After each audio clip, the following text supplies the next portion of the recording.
जिस समय कोई समस्या जन्म लेती है, उसके साथ ही उसका समाधान भी जन्म लेता है। मुश्किल से मुश्किल हालात में भी दिन सिर्फ 24 घंटे का ही होता है। वक्त ठहरता कहाँ है, जैसा भी हो गुजर ही जाता है। अंधेरी से अंधेरी रात भी अपनी कोख में दिन का उजाला लिए होती है। जीवन कभी कभी ऐसे दौर से गुजरता है जैसे एक ट्रेन किसी सुरंग से गुजरती है, घुप अंधेरे से भरी सुरंग से। पर क्या हम उस वक्त अपनी टिकट फेंककर उस ट्रेन से बाहर कूद जाते हैं? नहीं, क्योंकि हमें यकीन होता है कि ट्रेन का चालक हमें सुरक्षित रूप से उस सुरंग से बाहर ले जाएगा। जिंदगी की ट्रेन भी जब दुखों और मुसीबतों की सुरंग से गुजर रही हो, चारों ओर अंधेरा दिख रहा हो, तभी तो ज़रूरत होती है उस भरोसे की, जिंदगी के ड्राइवर पर भरोसे की, जो पार ले ही जाएगा। बस याद रखना कि कभी कभी सुरंग बहुत छोटी होती है और कभी कभी बहुत बड़ी, पर आखिरकार ये है तो एक सुरंग ही, जिसके दूसरी ओर उजाला ही उजाला है। बस भरोसा मत खोना। शाखाएं अगर रही तो पत्ते भी आएंगे, ये दिन बुरे हैं तो क्या हुआ, अच्छे भी आएंगे। एक घर में 5 दिए जल रहे थे।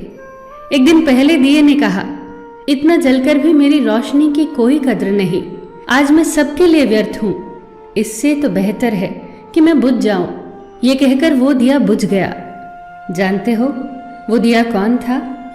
वो दिया था उत्साह का प्रतीक। उसे देखकर दूसरे दिए ने कहा, जो शांति का प्रतीक था, मुझे भी बुझ ही जाना चाहिए। मैं निरंतर दुनिया को शांति की रोशनी दे रहा हूँ, पर फिर भी लोग हिंसा करते हैं।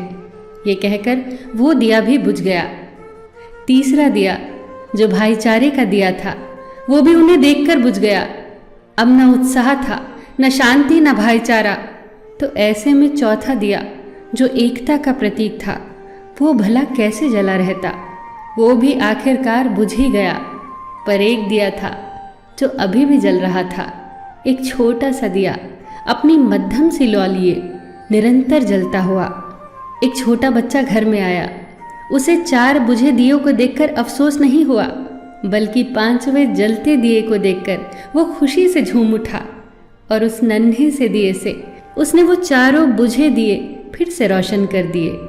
जानते हो वो दिया कौन सा था? वो दिया था उम्मीद का दिया, आशा का दिया। उम्मीद वक्त का बहुत बड़ा सहारा है उम्मीद तो हर लहर किनारा है।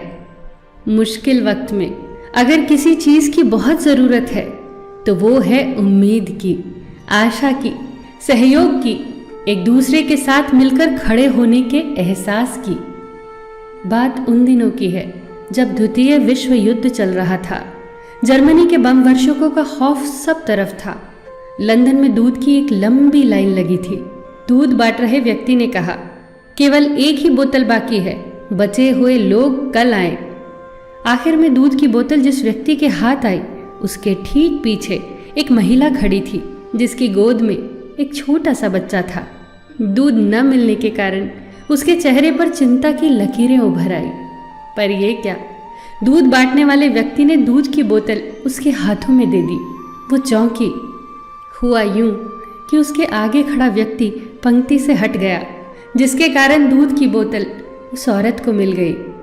लाइन में खड़े सभी लोग उस व्यक्ति के लिए जोर जोर से तालियां बजाने लगे। उस व्यक्ति ने उस औरत के पास जाकर इतना ही कहा, आपका बच्चा बहुत प्यारा है, यह इंग्लैंड का भविष्य है, इसकी परवरिश बहुत अच्छे से करना। जब इस घटना की खबर war time prime minister Winston Churchill को लगी तो उनके चेहरे पर चमक आ गई। जर्मनी के जबरदस्त हमलों की विभीषिका से उत्पन्न चिंता से उभर कर वो बोले, अब हिटलर को संदेश भेज दो। ब्रिटेन की जीत को अब कोई नहीं रोक सकता, क्योंकि यहाँ के लोग देश पर मंडरा रहे भयंकर संकट के समय भी अपना निजी हित भूलकर देश के बारे में सोचते हैं। चर्चिल का यह विश्वास सत्य सिद्ध हुआ। ब्रिटेन विश्व युद्ध में विजेता बनकर उभरा।